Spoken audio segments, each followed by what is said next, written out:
Gede teman jalan. Sore ini saya akan memulai suatu program baru yang kita sebut sebagai podcast, yaitu podcast in a car. Podcast. Kita akan bahas satu topik tertentu sambil jalan-jalan, sambil menikmati suasana Perth, Western Australia.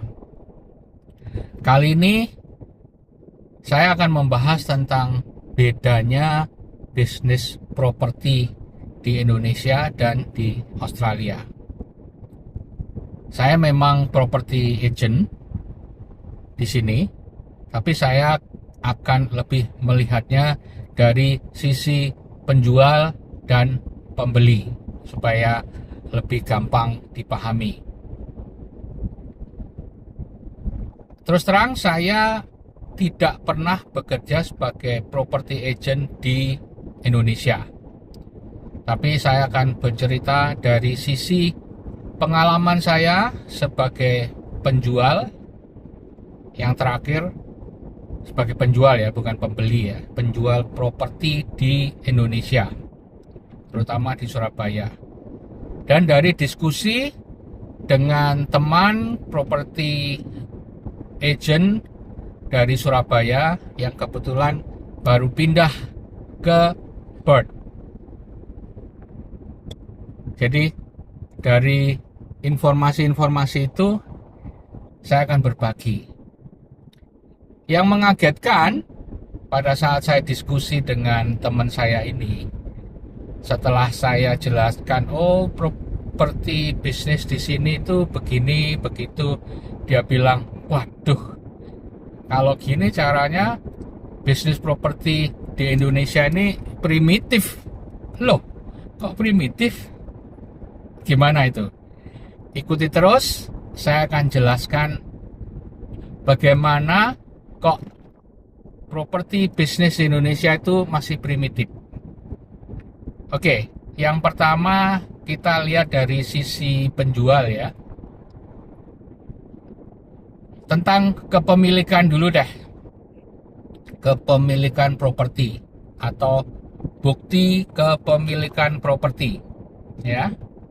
Kalau di Indonesia kita harus menyimpan dengan baik sertifikat itu. Sertifikat yang asli kita harus simpan. Di sini nggak perlu. Bahkan kita nggak perlu menyimpannya karena buktinya hanya selembar kertas yang bisa dipegang oleh siapapun. Dan kalaupun kita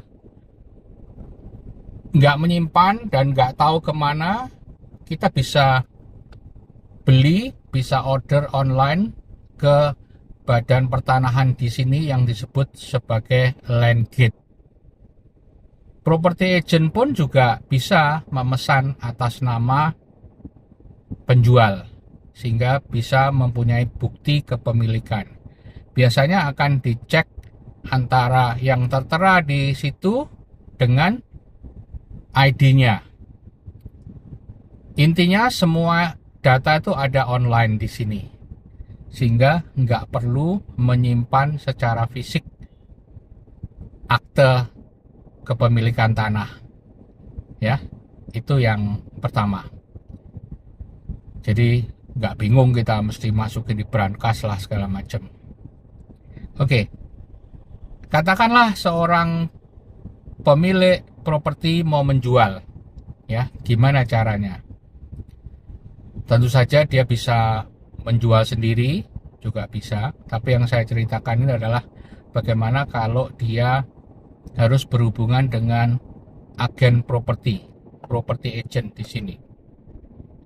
Biasanya mereka akan menghubungi property agent atau banyak juga property agent yang mencoba approach, menawarkan servisnya. Nah, kalau pada akhirnya dia sudah memilih suatu agen tertentu, biasanya itu kontraknya adalah eksklusif. Artinya penjualnya hanya berhubungan dengan satu agen saja.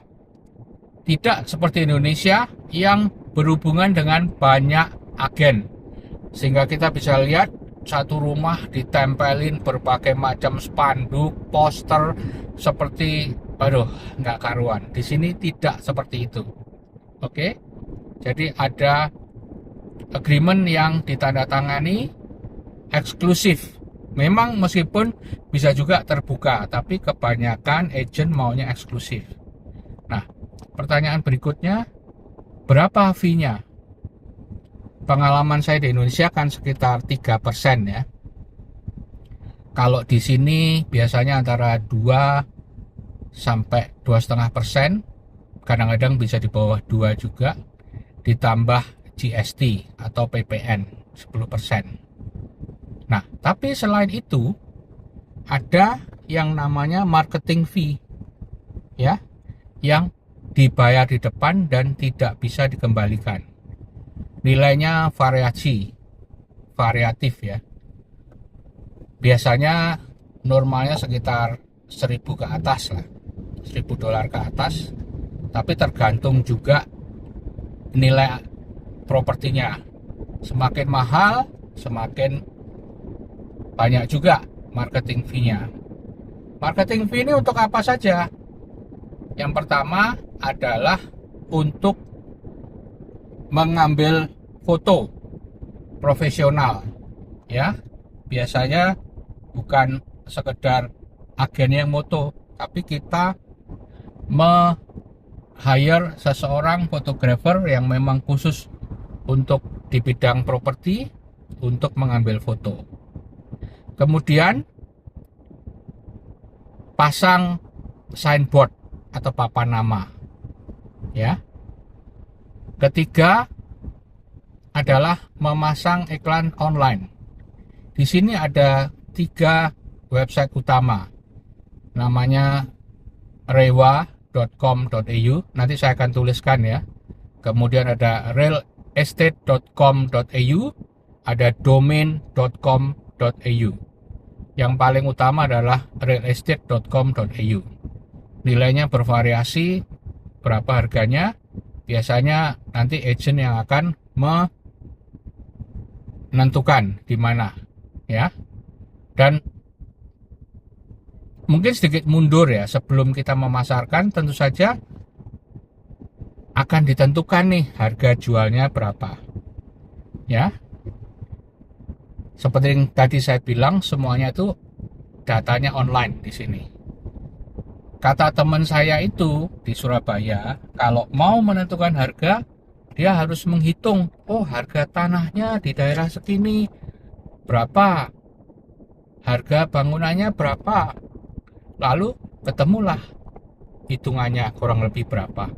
Kalau di sini nggak perlu seperti itu, tidak perlu seprimitif itu, semuanya sudah ada data. Kita ke online aja, namanya ada RP Data, di mana kita tinggal masukkan alamat propertinya dan akan muncul perkiraan harganya, baik untuk harga jual maupun harga sewa. Udah, berdasarkan itu kita bisa memberikan perkiraan nih harganya kepada penjual kurang lebih seperti ini.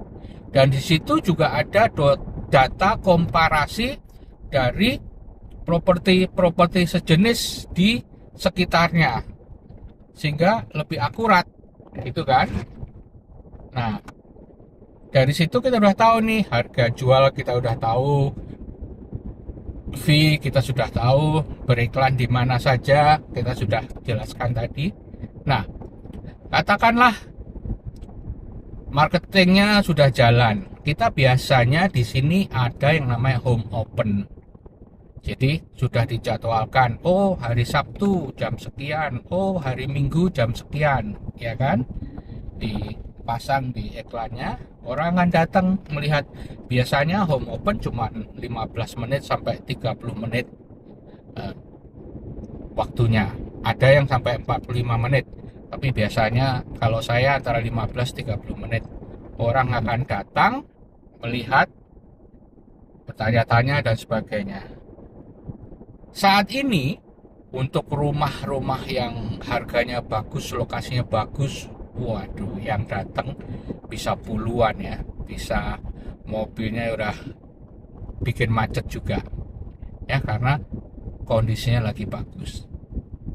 Oke, katakanlah dari home open itu ada yang berminat, mereka akan memasukkan penawaran secara tertulis. Kalau misalkan tadi, oh harganya 650.000, ya kan? Harga itu di sini juga macam-macam, ada yang ditulis from 650, artinya ekspektasinya bisa di atas itu juga, tergantung market yang menentukan. Kalau disebut oh 650, bisa jadi turun dari itu. Nah, biasanya semua itu dilakukan secara tertulis, ya. Dokumen tertulis, buyernya memasukkan, oh saya tawar 640 misalnya, ya kan? Nanti sellernya akan kasih counter offer, di dalam dokumennya dicoret 640-nya, misalkan dia 60.000,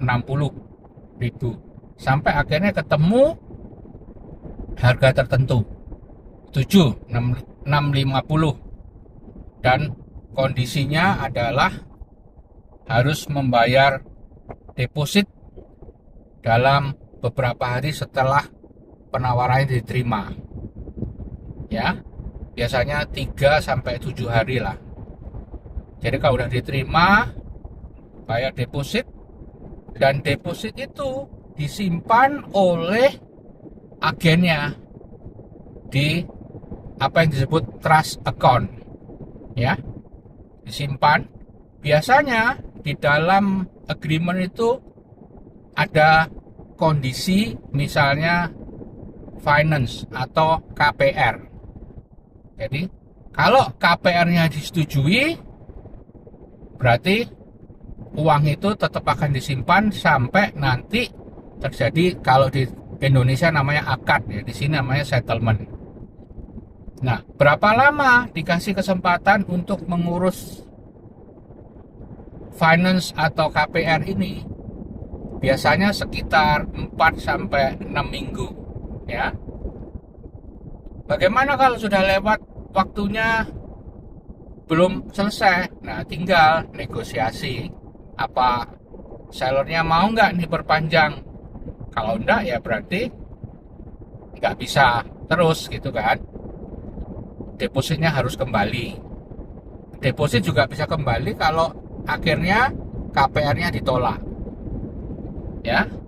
Oke, katakanlah KPR-nya diterima, lalu sudah jalan.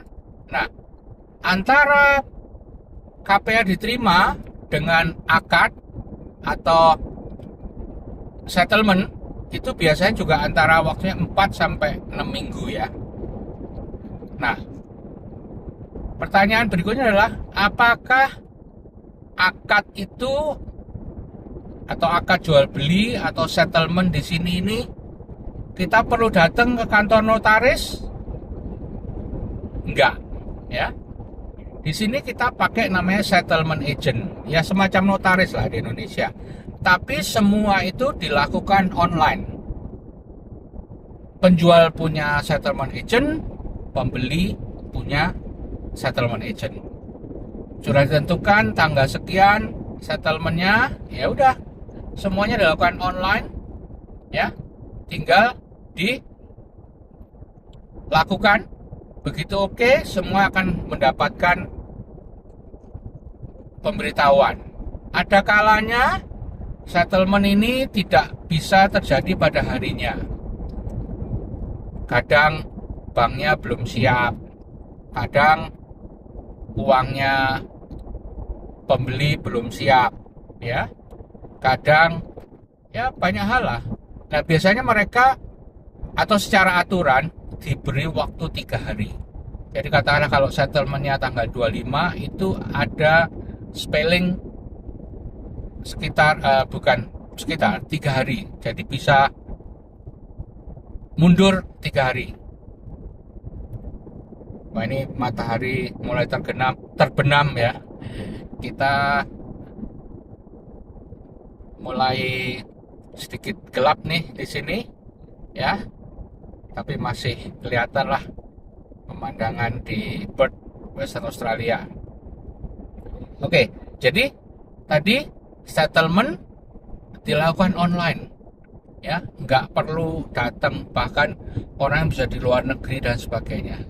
Ini sesimpel itu ya, semuanya dilakukan online.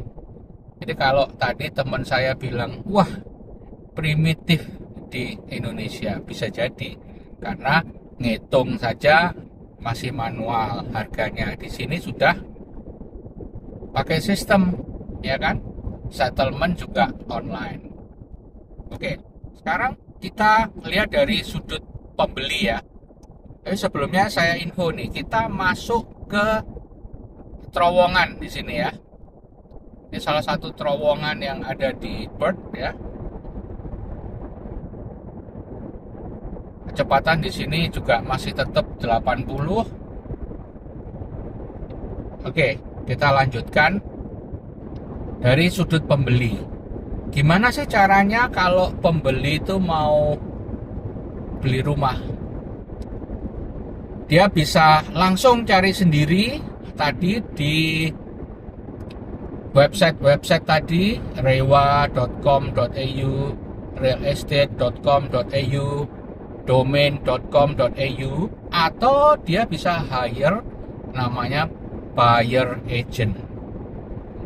Kebanyakan investor mereka hire buyer agent supaya bekerja untuk pembeli dan memberikan yang terbaik.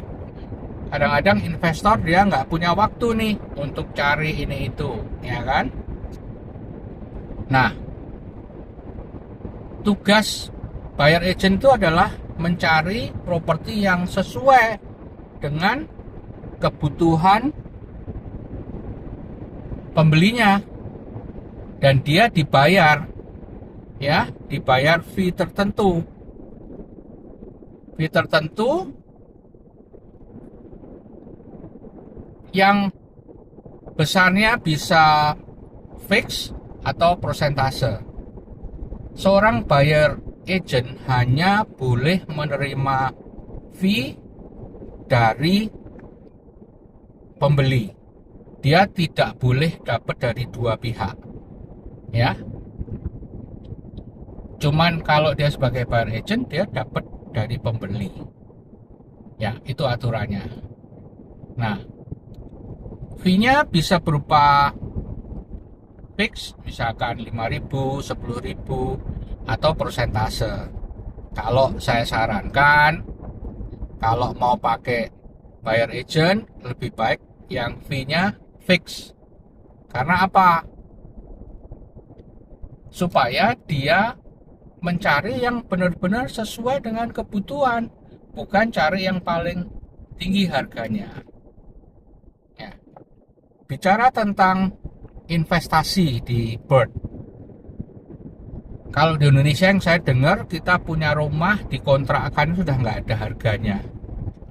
Ya, kalau di sini masih bisa dapat return itu artinya dari berapa yang kita dapat dari uang sewa dibandingkan dengan harga rumahnya.